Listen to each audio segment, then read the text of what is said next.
Hello hi welcome to our channel budget Kakinada. అందరికీ వినాయక చవితి శుభాకాంక్షలు అండి. ఈరోజు మనం స్పెషల్ డీల్తో వచ్చామండి. ఇది వచ్చి 2016 ఎస్క్రాస్ అండి.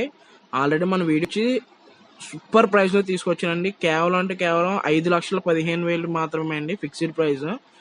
వెహికల్ వచ్చేసి ఎక్సలెంట్ కండిషన్లో ఉందండి. 2 ఒరిజినల్ కీస్తో ఉంది. లో రీడింగ్ వెహికల్ అండి. 86,000 మాత్రమే తిరిగింది. టైర్లు కూడా 4 సీల్ టైర్లు ఉన్నాయండి. ఏసీ కూడా చాలా చిల్ వరకు. ఫ్యాన్సీ నెంబర్ కూడా అండి 1112. అసలు కార్ వచ్చి ఎక్సలెంట్ కండిషన్లో ఉందండి. ఇది వచ్చి 1.3 ఇంజిన్ అండి, 1.6 కాదు 1.3 ఇంజిన్ అండి. మైలేజ్ కూడా 22+ వస్తుందని చెప్పారు కస్టమర్ వచ్చేసి. దీనికి ఇన్సూరెన్స్ కూడా 9 to 10 months అయితే వ్యాలిడిటీ ఉందండి. ఇది 16 ఎండింగ్ బండి అండి, 16 డిసెంబర్ రిజిస్ట్రేషన్. దీనికి ఫైనాన్స్ కూడా అప్ టు 4.5 lakhs వరకు ఫైనాన్స్ కూడా అవుతుందండి. Thanks for watching. మా లొకేషన్ వచ్చేసి Kakinada Aditya school back side Srinagar. Hello hi welcome to our channel.